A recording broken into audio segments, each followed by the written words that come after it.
Lampas 100 na ang biktima ng paputok sa bansa mula December 22 hanggang ngayong araw.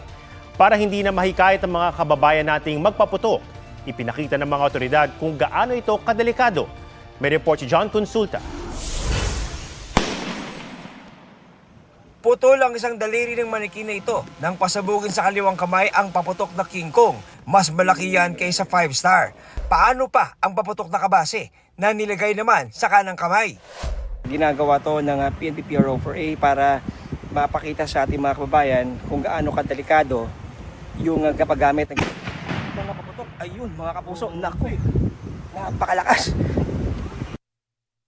Lahat ng limang daliri niya is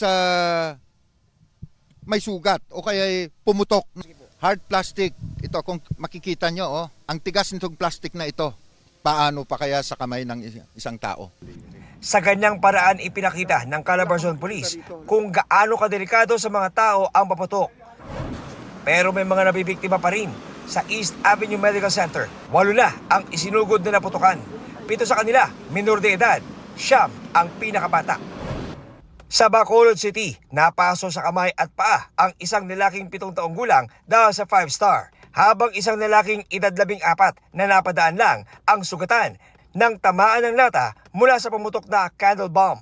As of 6 a.m. ngayong December 27, 101 firecracker-related injuries na ang naitala sa buong bansa. Sa kampanya kontra illegal na paputok, mahigit 200,000 firecrackers ang nakumpiska ng Calabarzon Police. Naghihigpit din sila sa mga boga na nakadisgrasya na sa ilang bata sa Cavite at Batangas. Sabi pa man din ng DOH, boga ang may pinakamaraming napupuruhan sa mga napuputukan ngayong taon. Sa Bukawi, Bulacan, na tinuguri ang fireworks capital ng bansa, dumarami na ang bumibili.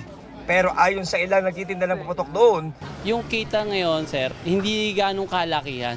At least hindi, sir, malulugi kami. kung bibili ng paputok at ibabiyahe ang mga ito, may tip talk ang BFP para iwas disgrasya. Tiyaking hindi direktang tatamaan ng sikat ng araw ang paputok. Huwag galawin ang packaging para hindi lumitaw ang mitsa nito. Iwasan ang paninigarilyo habang bumabiyahe. At pagdating sa bahay, ilagay ang paputok sa ligtas na lugar. Pero sabi nga ng DOH, sa paputok, isang saglit lang pero habang buhay ang pinsala.